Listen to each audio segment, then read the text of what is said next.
Palang araw sa inyong lahat, o mapagpalang gabi, no, saan mang sitwasyon kayo naroon.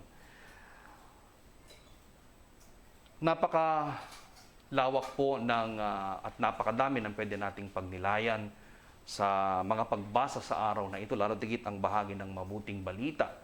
Bagamat isang talinghaga na naglalarawan ng pagpapala ng Diyos o kabutihan ng Diyos para sa ating lahat, pero magandang tingnan sa iba-ibang perspektibo. Una po, magandang makita na tayong lahat ay pinagpala ng Panginoon.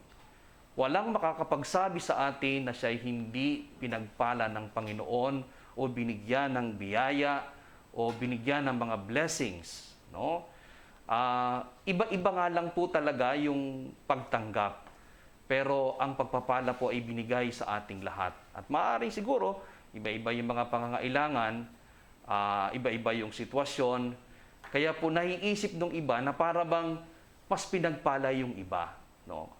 Kasi sa maraming pagkakataon sa buhay natin, itinuturing natin ang pagpapala ng Panginoon ay makikita doon sa mga material na bagay. Sa mga success, sa maraming pera, sa magandang bahay, o sa magandang katawan, etc. etc. No? Pero hindi natin naiisip na hindi natin pwedeng ikahon ang biyaya ng Panginoon sa isang sitwasyon lamang. No? Hindi natin pwedeng sabihin na ito lang ang pamamaraan ng Diyos ng pagbibiyaya sa atin. Sapagkat maaaring yung iba ay maraming pera, pero hindi natin alam kung ano yung kalooban o yung disposisyon o karanasan na mayroon sila. Maaaring milyon-milyon ng pera nila pero baka hindi masaya yung kanilang kalooban. Maaaring yung iba ay maganda ang bahay pero hindi naman nagkakasundo. No? Samantalang yung iba, maaaring sila walang pera, walang gaanong pera, walang gaanong mga material na bagay pero masaya sa buhay, maaaring mapayapa ang kalooban, maaaring walang sakit na dinadama. Walang mga karanasan ng mga worries. No? Pero yun ay pagpapala pa rin ng Panginoon. Kaya napakaganda ng pag-alarawan ng Panginoon sa bahaging ito ng mabuting balita na maaaring iba't iba ang oras, pagkakataon o sitwasyon na naranasan yung pagpapala ng Panginoon.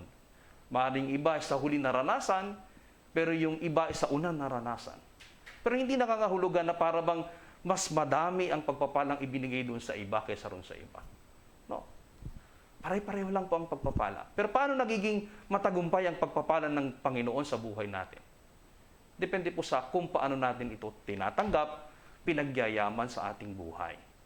Kaya tayo naiinggit marahil doon sa iba sapagkat hindi natin ginawa yung ating magagawa para yung karanasan ng pagpapala ng Diyos ay mamunga sa ating buhay.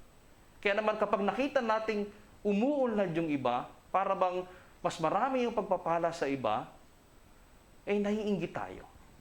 Kaya sinasabi natin, ba't naman po pinagpare-pareho? Hindi, actually, kung tutuusin, talaga ng pare-pareho. Hindi nga lang tayo masaya doon sa tinanggap natin. Na hindi naman natin alam kung bakit, kung ano yung sitwasyon ng mga nahuli. Sabi nga po dito, wala akong nagbigay sa kanila ng trabaho. Ngayon, ang tanong, bakit ba walang nabigay sa kanila ng trabaho? Maaari pong mahihina sila. Maaari sila yung mga hindi masyadong makagawa, makapagtrabaho. Na mas kailangan ng pagpapala ng Panginoon o biyaya para sa kanila. Sabi ko nga po, matuwa na nga lang tayo na itong mga taong ito ay pinagpapala din ng Panginoon. Sapagkat kung wala silang pagpapala sa ganong sitwasyon, abay, obligasyon po natin. Sapagkat tayo po yung mas pinagpala ng Panginoon. Sapagkat sa katotohanan, ibinibigay naman talaga ng Panginoon ang pagpapala ay hindi para sa atin, kundi para tayo makatulong dun sa iba na mapanuto, magkaroon ng kahulugan din ng buhay nila sa araw-araw. Pangalawang bagay, maganda makita rin po natin na this is the breakthrough of God kung tutuusin. Sapagkat pwede namang dun sa eksaktong oras ng trabaho tapos na po ang pagbibiyaya niya. Sa saktong oras, ibibigay na niya yung pagpapala. Pero hindi po lumampas siya. Pagpapakita po para sa ating lahat na hindi lang siya nagpapala sa atin sa isang pagkakataon. Laging pinagsisikapan niya sa bawat araw ng buhay natin na may pagpapala tayong tatanggapin. Kahit na kung minsan, hindi tayo karapat-dapat tumanggap ng pagpapalang yun. Yung bang lumagpas na yung Diyos doon sa oras, lumagpas na yung Diyos doon sa supposedly tatanggapin natin. Kaya ganun kabuti ang Panginoon na sana na-recognize natin, sana nararamdaman natin upang ganun din yung ating gawin doon sa ating kapwa na maaaring nagkukulang, nagkakamali. Pero kung paanong tumanggap tayo ng labis na pagpapala sa Panginoon, ganun din sana yung ipadama natin doon sa ating mga kasamahan na maaaring nagkukulang sa buhay. Pangatlo, pwede nating tingnan sa karanasan na ang Diyos ay hindi lamang matatagpuan sa templo, sa simbahan. Pinapakita po sa karanasan ng mabuting balita na ang Panginoon ay lumalabas doon sa ordinaryong karanasan para hanapin tayo, para pagpalain tayo. Na hindi sana yung maging attitude natin bilang isang Kristiyano sa buhay na ito. Sana dinadama natin palagi, hindi na sa karanasang ito na tayo nagdiriwang ng banal na misa.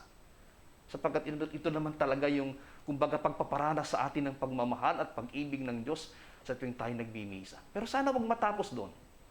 Dalhin natin doon sa ordinaryong karanasan. Sa bahay, sa palengke, sa trabaho. Sapagkat ikaw ay Kristiyano hindi lang sa loob ng simbahan, kundi sa lahat ng aspeto ng iyong buhay, sa bawat sandali ng iyong buhay habang ikaw ay nabubuhay sa mundong ito. Kung paanong lumalagpas ang pagpapala ng Diyos sa mga karanasan ng buhay natin, ganun din sana. Palagpasin natin yung pagbabala ng Diyos sa ordinaryong karanasan upang ang kanyang paghahari ay magsimula sa ordinaryong karanasan na iyon hanggang doon sa langit na pinapangarap ng bawat isa. Amen.